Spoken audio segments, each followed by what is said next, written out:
नमस्कार साथीहरु, यतिखेर सामाजिक सञ्जाल प्रचण्डमय भएको छ। यसको कारण हुन् लेखक। त्यो लेखक कुनै साहित्यकार या कथाकार नभएर यी हुन् प्रत्येक दिन श्रमिकबाट 50 लाख असुल्ने भ्रष्ट कांग्रेसका नेता रमेश लेखक हो। रमेश लेखककै कारणले 17 दिन लगाएर संसद चल्न नदिएका प्रतिपक्षका साथीहरूले जबसम्म रमेश लेखकले राजीनामा दिँदैनन् तबसम्म संसद खुल्न दिँदैन भनेर एक साथ भएर काँधमा काँध र हातमा हात मिलाएर प्रतिपक्षका भूमिका निभाएर टेबल ठक ठक पारिरहेका थिए। तर विडम्बना 81 हिजो शुक्रबार नेपाल कम्युनिस्ट पार्टी माओवादी केन्द्रको साथीहरूले संसद 2 बुँदे माग सहित संसद खुलाएका छन् र संसद चल्न दिएका छन्। त्यसलाई अर्कै ढंगले संसद खुलाएर विभिन्न विधानहरू पारित गर्नुपर्ने भनेर भनेका छन्।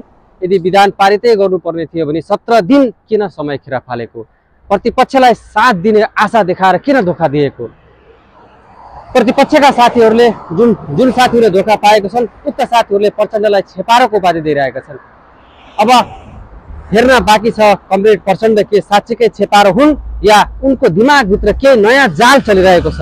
कतिपय साथीहरूले सत्ता समीकरणको लागि प्रचण्डले संसद खुल्न दिएको भनेका छन् भने कतिपय साथीहरूले अग्निसँग कमरेड प्रचण्डले संसद साटे भनेर विभिन्न सामाजिक सञ्जालमा आइरहेको छ। अब हेर्न बाँकी छ वास्तविक